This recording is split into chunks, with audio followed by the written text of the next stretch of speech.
The East River smelled like rust and broken promises on the night Maya Chen decided to end it all. She stood at the edge of the abandoned pier, rain hammering against her hospital scrubs, her sneakers soaked through.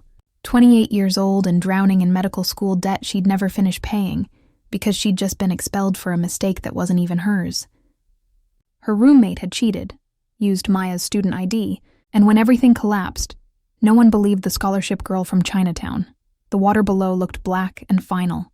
I wouldn't if I were you. Maya spun around. A man stood 20 feet away, expensive suit soaked, blood streaming from a gash above his eye.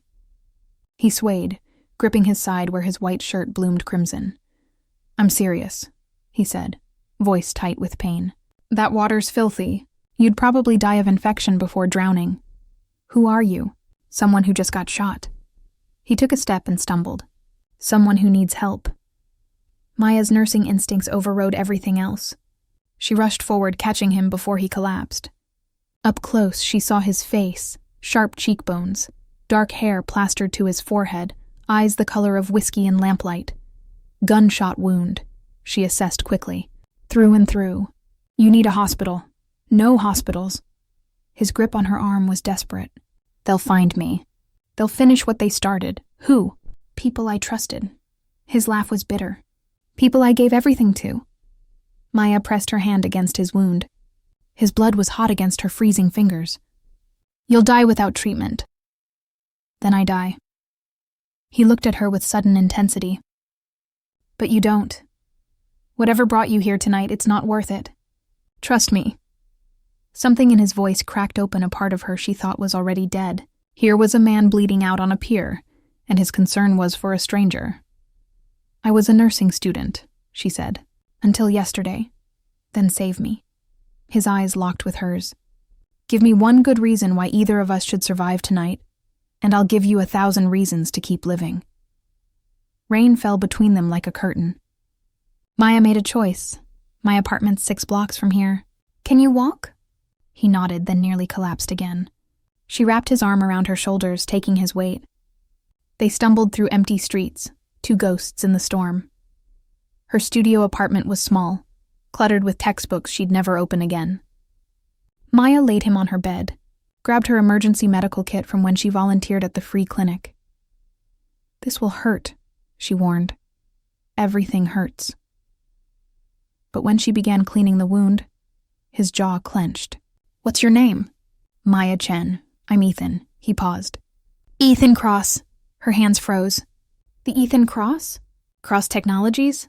The one everyone thinks is dead right now. His smile was grim. My business partner, James. He's been embezzling for years. I found out today. Called a board meeting. He showed up with a gun instead. Maya's mind raced as she worked, stitching him with steady hands. Ethan Cross was a legend, billionaire at 32, genius programmer who revolutionized cybersecurity. And someone had tried to kill him. Why not go to the police? Because half my security team was in on it. I don't know who to trust. His hand caught hers. Except you. You were going to jump, weren't you? She couldn't lie to him. Yes. What changed? You needed me. Her voice broke. No one's needed me in so long. Ethan pulled her closer despite the pain. Then we save each other, deal? Before she could answer, her apartment door exploded inward. 3 men in tactical gear flooded in, guns drawn. The lead man's eyes locked on Ethan. Mr. Cross. James sends his regards. Ethan pushed Maya behind him, wounded and weaponless but still, shielding her. Run, he whispered, but Maya had already grabbed the scalpel from her. Medical kit, not a chance, she said. Maya threw the scalpel with precision. She didn't know she had. It buried itself in the lead man's shoulder. He roared, gun dropping. Ethan moved despite his wound, tackling the second gunman. They crashed through her coffee table. The third man aimed at Maya. Don't move, girl. Everything slowed. She saw her life, meaningless and small, about to end in a studio apartment that smelled like antiseptic and rain. Then Ethan was there, taking the bullet meant for her. He went down hard. Maya screamed. The gunman advanced, but sirens wailed outside. Someone must have heard the first door crash. The 3 men exchanged glances and fled through the fire escape. Ethan. Maya crawled to him, hands shaking. New blood poured from his shoulder. No, no, no, his eyes fluttered open. Told you. Everything hurts. Don't you dare die on me. Wouldn't dream of it. He coughed. But we need to move. Now. Before they regroup or the cops arrive. You can barely stand. Then you'll have to be my legs. He gripped her hand. Maya, if the police take me into custody, James will have me killed before sunrise. I need time to expose him, to gather proof. Where do we go? I have a safe house. Off the grid. No one knows about it except me. He struggled to sit up. But I need you to come with me. Why me? Because you're the only person in this city who has no reason to betray me. His eyes bore into hers. And because I'm not letting you out of my sight. You saved my life twice tonight. The sirens grew louder. Maya made another impossible choice. She grabbed her medical kit, helped Ethan to his feet, and they disappeared down the fire escape into the rain. They stole a car from a parking garage. Maya drove while Ethan bled in the passenger seat, giving directions through gritted teeth. The safe house was an hour north, hidden in the woods outside the city. It was a cabin, beautiful and isolated. Inside was luxury mixed with survival gear, generator power, satellite internet, enough supplies for weeks. Maya got Ethan onto the couch, assessed the new wound. The bullet's still in there. Can you get it out? I'm not a surgeon, but you're all I have. He looked at her with complete trust. I believe in you, Maya. Those words broke something in her. When was the last time anyone believed in her? She sterilized her tools, gave him whiskey since they had no anesthesia, and began, Ethan never screamed. He held her free hand and watched her face while she worked, finding the bullet, extracting it, stitching him closed. When it was done, they were both shaking. You're incredible, he whispered. You're insane. But she smiled despite everything. What now? Now we prove James is a thief and a murderer. Ethan pulled out a laptop from a hidden compartment. I've been documenting everything for months. Offshore accounts, falsified reports, all of it. But I need to access the company servers remotely without being traced. How long will that take? 3, maybe 4 days. Maya looked at the windows, at the darkness pressing against the glass. They'll be looking for us. Yes. Ethan's expression hardened. James will use every resource. Private investigators, corrupt cops, maybe worse.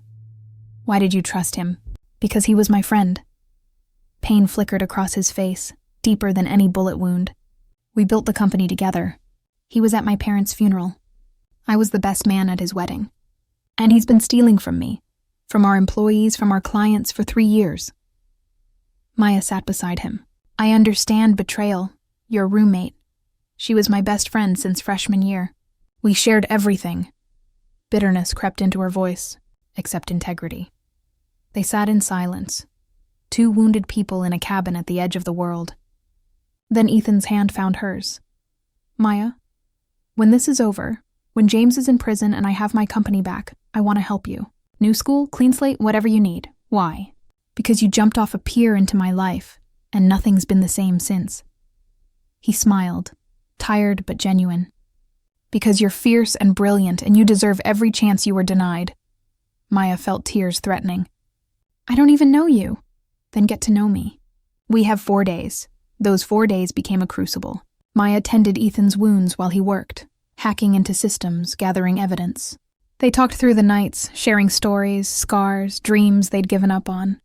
Maya learned he'd lost his parents young, built his fortune through obsession and loneliness. Ethan learned she'd sacrificed everything for medical school, working 3 jobs, sending money home to her aging grandmother. They cooked together, laughed over bad movies on the satellite TV, and slowly, inevitably, fell toward something neither had planned. On the 3rd night, Ethan looked up from his laptop, eyes bright with victory. I have everything. Bank records, email chains, even security footage of James doctoring the quarterly reports. It's enough to bury him. Then we go to the FBI. Tomorrow morning, I'll call my lawyer, arrange a meeting under protection. He closed the laptop, suddenly vulnerable. Maya, after tomorrow, my life goes back to chaos. Media, investigations, rebuilding everything. But I don't want to do it without you, Ethan. I know it's fast. I know it's insane. He moved closer. But you make me feel alive in a way I'd forgotten was possible. Maya's breath caught. This isn't real. We're just two broken people hiding from the world. Maybe. Or maybe we're two people who found each other when we needed it most. His hand cupped her face. Tell me you don't feel this. She couldn't, because she did feel it, burning like fever, terrifying and exhilarating. When he kissed her, she kissed back with 4 days of pent-up emotion, fear, and desperate hope. They fell asleep tangled together on the couch, planning the sunrise. Maya woke to cold metal against her temple. Don't move. She froze. Ethan lay unconscious beside her, drugged somehow. Standing over them with a gun was a woman in her 40s, elegant and cold. Who are you? Catherine Cross. The woman smiled without warmth. Ethan's aunt. His only living relative. What do you want? The same thing James wants. For Ethan to disappear. Catherine's eyes glittered. You see, dear, the embezzlement wasn't just James. It was me, too. Has been since Ethan's parents died and left me nothing but their golden boy nephew. Maya's heart stopped. Your family. Family is a lie rich people tell themselves. Catherine pressed the gun harder. James hired those men at your apartment, but I'm here to finish what he started. And you, poor girl, you're going to help me. Get up slowly. Maya rose, mind racing. Ethan lay motionless, chest rising and falling. Alive but helpless. What did you do to him? Just a sedative in his whiskey. He'll wake in a few hours. Catherine gestured with the gun. Walk to the desk. Delete everything on that laptop. And if I don't, then I shoot him in the head and delete it myself. Catherine's voice was pleasant, conversational. Your choice. Maya moved to the desk. Her hands hovered over the keyboard. 4 days of evidence. The only proof that could save Ethan and destroy the people who wanted him dead. Why? Maya asked, stalling. He's your nephew. He's a symbol of everything I should have had. Venom dripped from Catherine's words. My brother was the golden child. Smart, successful, beloved. I was the disappointment. When he died, everyone expected me to fail. But I didn't. I infiltrated Ethan's company, convinced him to make me CFO, and I've been bleeding his fortune dry ever since.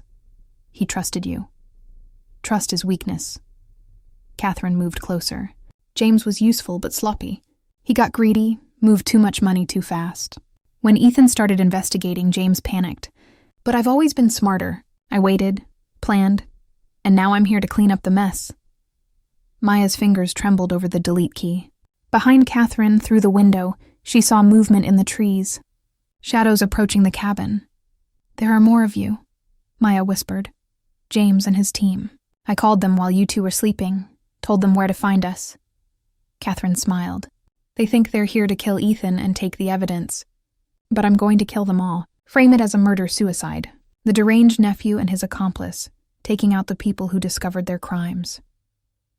No one will believe that. Everyone will believe it. I'm the grieving aunt, the respected CFO. I'll cry at the funeral and inherit everything. Catherine's gun never wavered. Now delete those files or I start with you. Maya looked at Ethan, unconscious and vulnerable. She thought of the pier, the rain, the moment she'd chosen to save him instead of surrendering to darkness. She thought of 4 days learning to hope again. Her fingers moved. But not to delete. She hit send, uploading everything to a secure FBI server Ethan had shown her. The files transmitted in seconds. Catherine saw the screen and screamed. What did you do? Saved him. Maya turned defiant.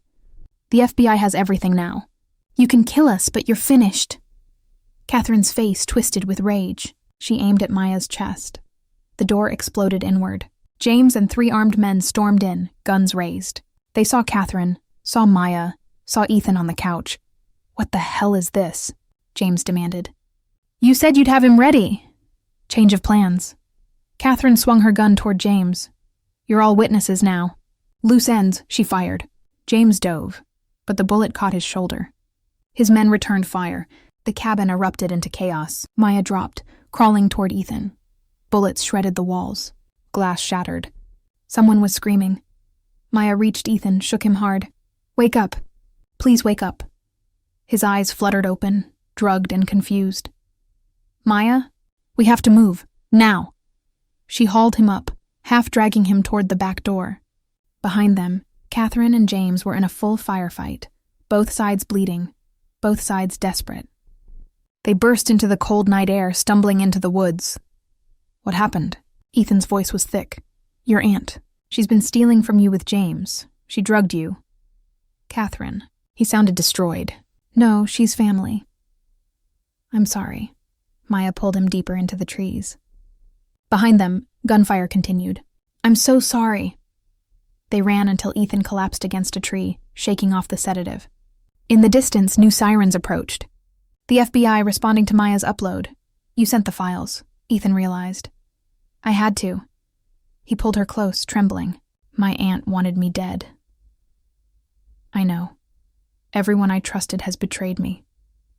James, Catherine, my own blood. Maya held his face in her hands. Not everyone. Not me. He kissed her desperately, grief and gratitude mixing. When they broke apart, red and blue lights strobed through the trees. The next hours blurred. FBI agents, arrests, ambulances. Catherine was found wounded but alive, taken into custody along with James and his surviving men. The evidence Maya had uploaded was ironclad. At the hospital, while Ethan gave his statement, a doctor examined Maya's hands. She'd cut them on glass during the escape without noticing. You're going to be fine, the doctor said. Just superficial, but Maya wasn't fine. She was adrift, the adrenaline fading, leaving only the crushing weight of everything that had happened. Ethan found her in the waiting room at dawn. His wounds were freshly bandaged, his eyes haunted. They're both going to prison, he said. 25 to life. Good. The company's in chaos. The board wants me back immediately.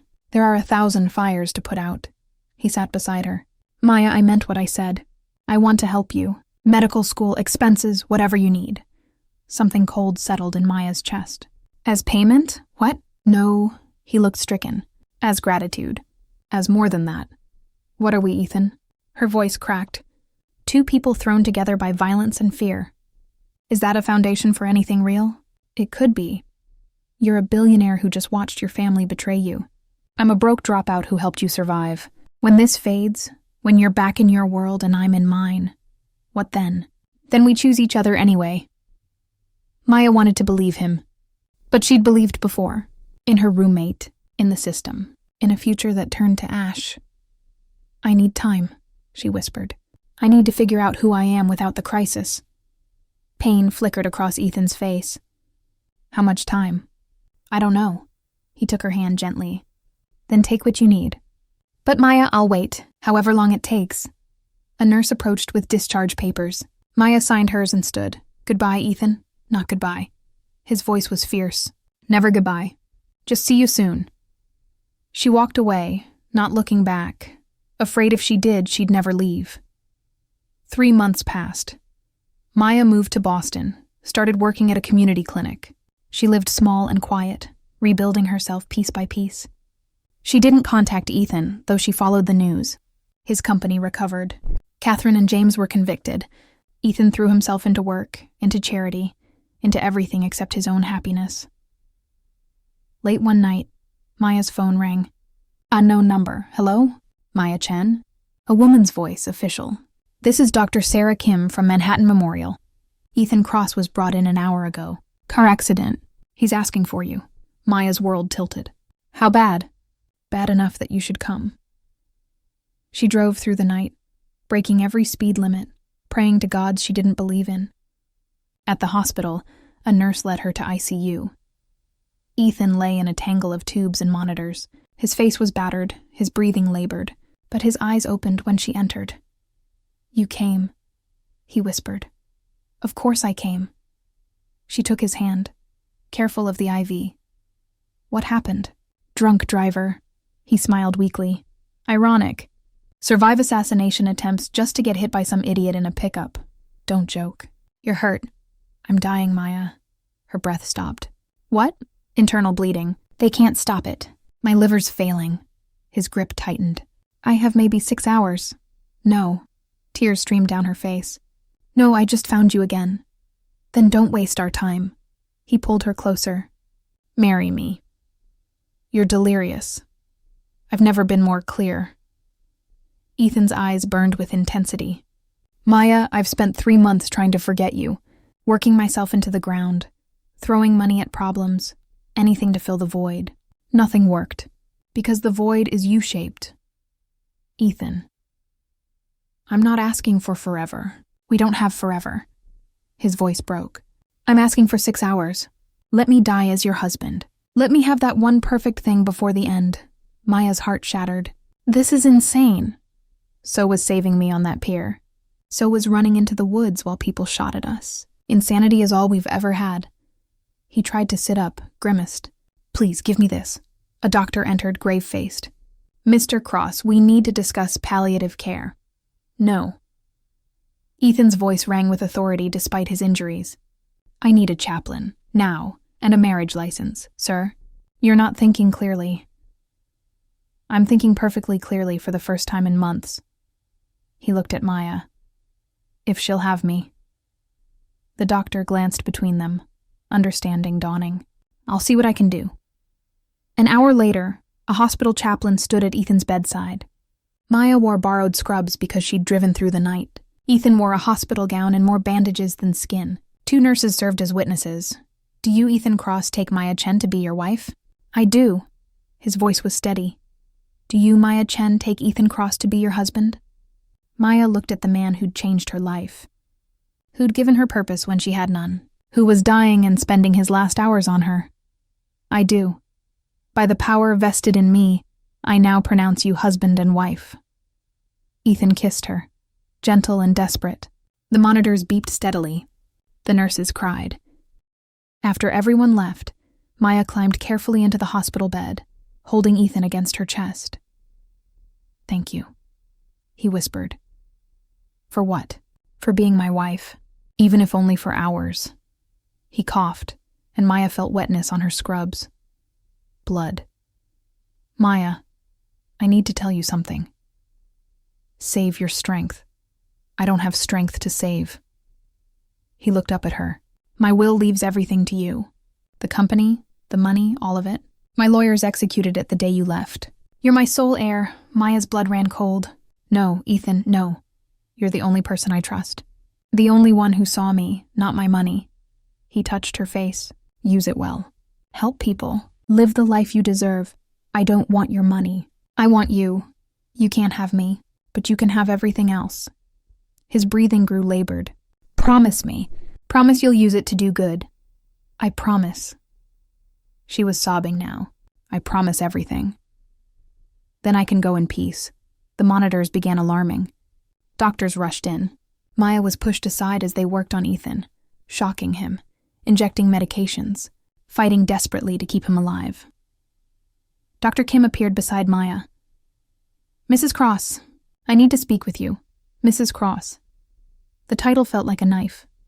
There's a procedure, Dr. Kim said urgently. Experimental. A liver transplant, using a partial donation from a living donor. We'd need to move immediately. Do it. Take mine. You'd be risking your life. The surgery is dangerous. I don't care. Test me. Now. They did. Maya was a perfect match. A miracle of genetics and fate. Within an hour, she was in pre-op, signing consent forms with shaking hands. A nurse prepped her IV. This is incredibly brave. It's love, Maya said simply. They wheeled her into surgery. The last thing she saw before anesthesia took her was Ethan's face on a screen in the adjoining operating room, fighting to stay alive long enough for her sacrifice to matter. Maya woke to pain and beeping machines. Her side was on fire. A doctor stood over her. The surgery was successful. Your portion of liver is functioning in Mr. Cross. He's stable. He's alive? Very much so. You saved his life again, Mrs. Cross. Maya laughed through tears and agony. Can I see him? In a few hours. You both need rest. But Maya couldn't rest. She lay in her hospital bed, feeling the absence of part of her liver, knowing that piece of her was keeping Ethan alive. She'd given him something no one else could. Literal life. When they finally wheeled her to his room, Ethan was awake, pale but breathing on his own. His eyes found hers and filled with tears. You shouldn't have done that. I'm your wife. In sickness and health, remember. For 6 hours. Not forever. About that. Maya reached for his hand. I think we should renegotiate the terms. Ethan's laugh turned into a cough. What did you have in mind? Actually forever. Or as close as we can get. She smiled despite the pain. Turns out I can't live without you. Literally. I need that piece of liver back someday. Maya. I love you. Ethan. I think I have since the moment you caught me on that pier and told me not to jump. She squeezed his hand. I was scared. Scared of being hurt again. Scared of being another person you'd betray. But you've never been anything but honest. Broken and honest. Just like me. I love you too. He pulled her as close as their injuries allowed. More than I knew was possible. So we're doing this? Actually being married? If you'll have me. Flaws and trauma and all. Only if you'll have me. Debt and scars and all. They kissed, careful of tubes and monitors. Two people who'd saved each other in every way that mattered. The weeks that followed were hard. Recovery, physical therapy, learning to live with their changed bodies. But they did it together. In the penthouse Ethan had never felt was home until Maya filled it with life. 1 month after the surgery, Maya returned to the hospital for a checkup. Dr. Kim reviewed her scans. Everything looks perfect. You're healing beautifully. She paused. Mrs. Cross, I have to ask. Do you regret it? Maya thought of Ethan, who was waiting in the lobby because he couldn't stand to be away from her for long. Who made her coffee every morning and held her through nightmares. Who'd used his wealth to pay off her student loans, fund her return to medical school, and establish a scholarship for students like her. Not even for a second, Maya said. She found Ethan in the waiting room reading a book. He looked up and smiled, the expression that had first captured her heart. All good? Perfect, she sat beside him. Let's go home. They walked out of the hospital hand in hand into the bright afternoon. Maya thought of the pier, the rain, the moment she'd almost given up. She thought of how close they'd both come to losing everything. But they hadn't. They'd found each other instead. 2 months later, Maya stood in Ethan's office at Cross Technologies. The company had been restructured, new leadership installed, every trace of Catherine and James's corruption erased. I have something for you, Ethan said, handing her an envelope. Inside was a check. For $50 million. Ethan, I can't. It's not a gift. It's a partnership. He pulled out architectural plans. I want to build a medical center. Free clinic, teaching hospital, research facility, serving communities like the one you grew up in. I want you to run it. Maya stared at the plans, tears blurring her vision. Are you serious? I've never been more serious. You saved my life 3 times, Maya. Let me help you save others. She kissed him, there in his office overlooking Manhattan. The city that had tried to destroy them both now spread beneath them like a promise. Okay, she whispered. Let's save the world. But that night as they lay in bed, Maya's phone buzzed. A text from an unknown number. She opened it and felt her blood freeze. It was a photo of her and Ethan at the hospital. And beneath it, words that turned her bones to ice. Congratulations on the recovery. Shame if something happened to ruin it. We need to talk about what you owe me. Catherine. Maya's hands shook. Catherine was supposed to be in prison. Locked away forever, Ethan sat up. What's wrong? She showed him the message. Watched his face go pale. That's impossible. She's in maximum security. Maya's phone buzzed again. Another message. I have friends everywhere, even in prison, especially in prison. Your new clinic would be a shame to lose before it even opens. Meet me, or watch everything burn. You have 24 hours. We call the FBI. No. Maya's voice was flat. If we involve authorities, she'll know. She said she has people everywhere. What if she's right? Ethan paced their bedroom, jaw clenched. Then what? We just meet her demands? We hear what she wants. Maya stood, mind racing. Catherine is locked up. Her resources are limited. Maybe we can end this. Or she kills us both. She's had months to do that if she wanted. Maya grabbed her phone. There's something else going on here. Another message arrived. An address.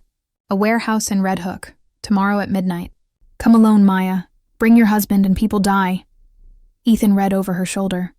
Absolutely not. You're not going alone. I have to. No. He grabbed her shoulders. Maya, I've almost lost you too many times. I'm not risking it again. And I'm not letting her destroy everything we've built. Maya's eyes blazed. The clinic will help thousands of people. Kids like I was, who have nothing. I won't let her take that. Then we go together. She'll know. She'll run and we'll never be free of this. Maya touched his face. Trust me. Like I trusted you on that pier. The next night, Maya drove to Red Hook alone. The warehouse loomed against the dark sky, windows broken, walls tagged with graffiti. She parked and walked to the entrance. Inside, a single light illuminated the center of the vast space. Catherine sat in a wheelchair, thinner than Maya remembered, but her eyes still burned with malice. You came? What do you want, Catherine? To talk. Sit. She gestured to a folding chair across from her. We have time. Maya sat, every muscle tensed. You're in prison. How are you doing this? Money buys many things, even from behind bars. Catherine smiled. But my funds are running low. The lawyers, the appeals, keeping myself safe from inmates who'd love to shank a rich woman. It's expensive. So this is extortion. This is survival. Catherine leaned forward. I want $50 million. Transferred to an offshore account. In exchange, I disappear from your life forever. And if I refuse, then I make some calls. Your clinic has investors, contractors, city permits, all vulnerable to the right pressure. Catherine's smile widened. Or maybe something happens to Ethan, a bad batch of medication. These things happen in hospitals. Rage flooded Maya. You'd kill your own nephew? I already tried once. Second time's easier. Catherine shrugged. $50 million, Maya. It's nothing to you now. Pocket change from Ethan's fortune. It's not mine to give. But you're his wife, his heir. You have access to everything. Catherine pulled out a phone. Transfer the money now, or I make a call that ends very badly for everyone you love. Maya's hand moved to her own phone. She could text Ethan, call for help. But Catherine was watching, finger hovering over her screen. You have 10 seconds, 9, 8. Stop! Maya's voice cut through the warehouse. I'll do it. She pulled up the banking app Ethan had given her access to. Her fingers hovered over the transfer screen. $50 million. Money that could save thousands of lives through the clinic. Money that represented everything Ethan had built. Maya, don't. She spun around. Ethan emerged from the shadows, flanked by FBI agents in tactical gear. I told you to stay home, Maya breathed. And I told you I'd never let you face danger alone. He moved to her side. Besides, Catherine isn't the only one with connections. Catherine's face twisted with fury. She pressed her phone screen. I warned you. Nothing happened. Looking for your contacts? An FBI agent stepped forward, holding up a tablet. We've been monitoring your communications for weeks. Every call, every message, every threat. Your people are already in custody. Catherine lunged from her wheelchair, surprisingly mobile, knife suddenly in her hand. She went for Maya with a scream of pure hatred. Ethan threw himself between them. The knife plunged into his shoulder, the same shoulder that had taken a bullet months ago. He went down hard. No! Maya dropped beside him as FBI agents tackled Catherine. I'm okay, Ethan gasped. Barely a scratch compared to before. You're bleeding. I've bled for you before. I'll do it again. He pulled her close despite the pain. Forever, remember? Paramedics arrived. Catherine was dragged away, screaming threats and curses. Maya rode with Ethan to the hospital, holding pressure on his wound. You followed me, she said. Of course I did. Did you really think I'd let you handle a psychopath alone? He smiled weakly. I called the FBI the moment you left. They'd been building a case against Catherine's prison network. Your meeting gave them probable cause to move.